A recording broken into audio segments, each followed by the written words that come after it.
Okay, guys, today we're going to be ranking the Heroes of Olympus series from worst to best. I did the Percy Jackson and the Olympian series a couple months ago, and I just thought, hey, might as well make another one. So, yeah, let's get into it.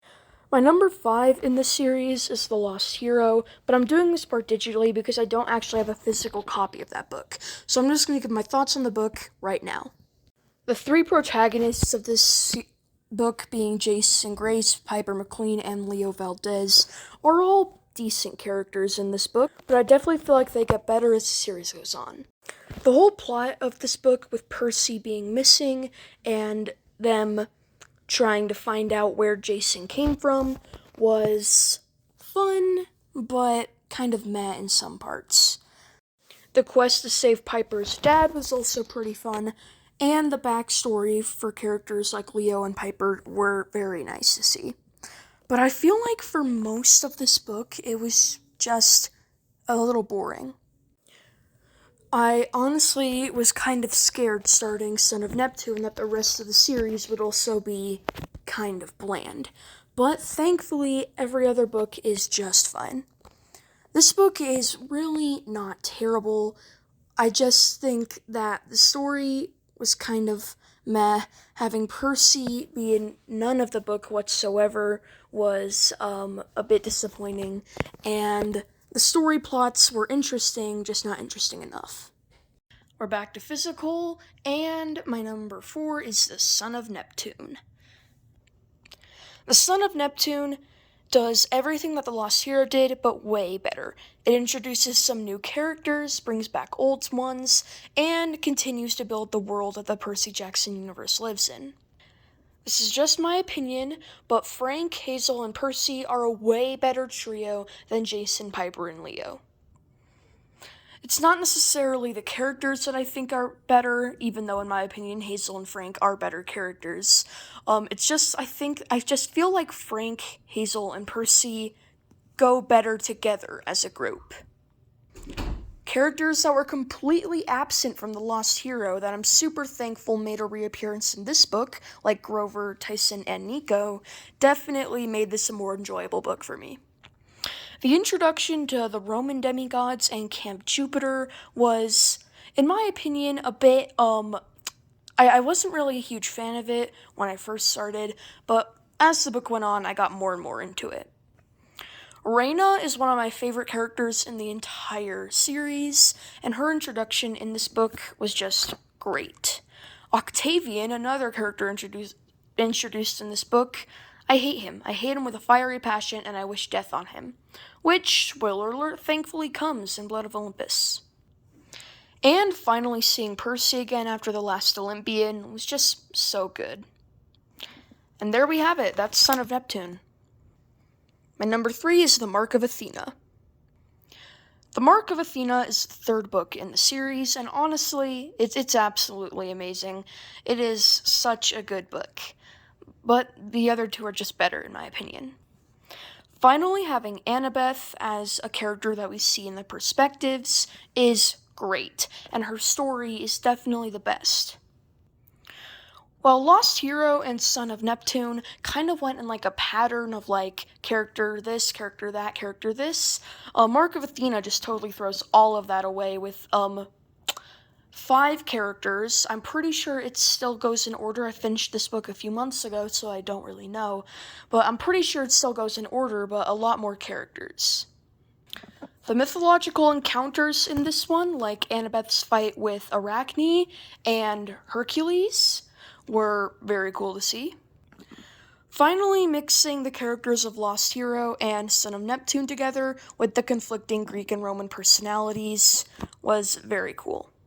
When I first saw the cover of this book and I saw Percy and Jason about to fight, I was like, oh crap, they must have like a rivalry or something. But no, that happens in just one chapter and it's never really looked back on again. The whole plot with the Athena Parthenos that is continued for the rest of the series is very nice, and Annabeth's downward spiraling relationship with her mother Athena is shown well in this book. And this is the book that really makes you hate Octavian way more than you did in Son of Neptune. That's it for Mark of Athena. My number 2 is The Blood of Olympus. The Blood of Olympus is the fifth and final book in the series, and it's really good. Honestly, I would think that Mark of Athena would come above this if it weren't for one thing: the plot with Reyna and Nico. Reyna and Nico trying to transport the Athena Parthenos to Camp Half-Blood was great. I love their story. Both Nico and Reyna, and even Coach Hedge, grow so much in that half of the book that they're present in. And all the other cool stuff that happens in that side of the story, like the battle with Orion, the fight with Bryce Lawrence, and the Greek-Roman War, was on this. Like, the stuff that happens in here, if it weren't for House of Hades, would be my favorite stuff in the series. The other side of the story, being the Seven racing to Athens to fight Gaia, was also very cool. I'm pretty sure, like, Percy and Annabeth are the only people in this book that don't have perspective chapters, which is a bit disappointing because, I like having them there, and I thought it would be cool to see their perspective during the final moments of the series, but it's fine.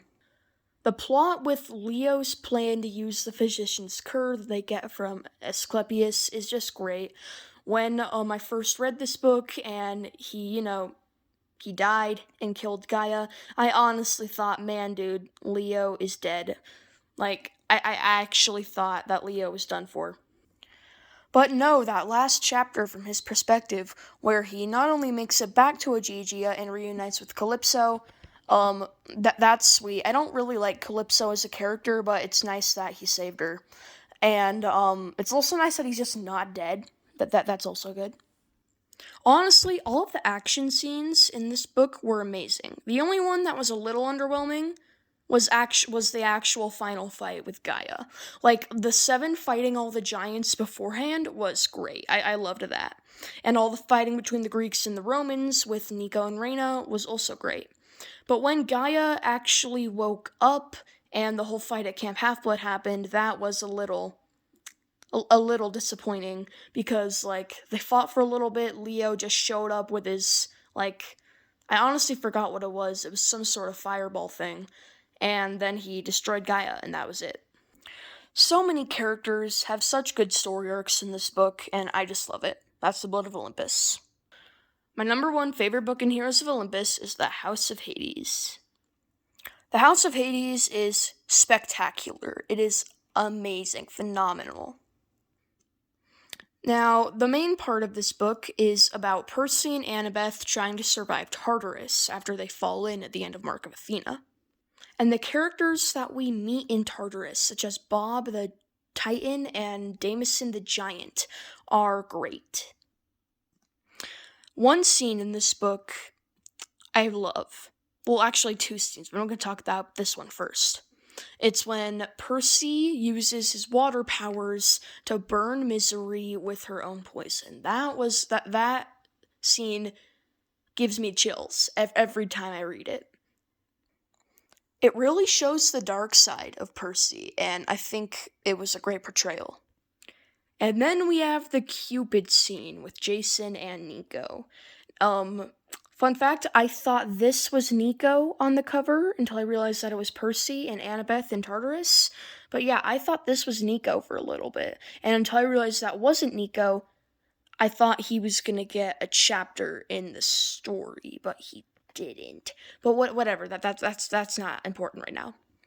The Cupid scene, the fight with Cupid, everything leading up to it was just great. I'm not going to go too in depth. You should just read the book to find out if you haven't already. But yeah.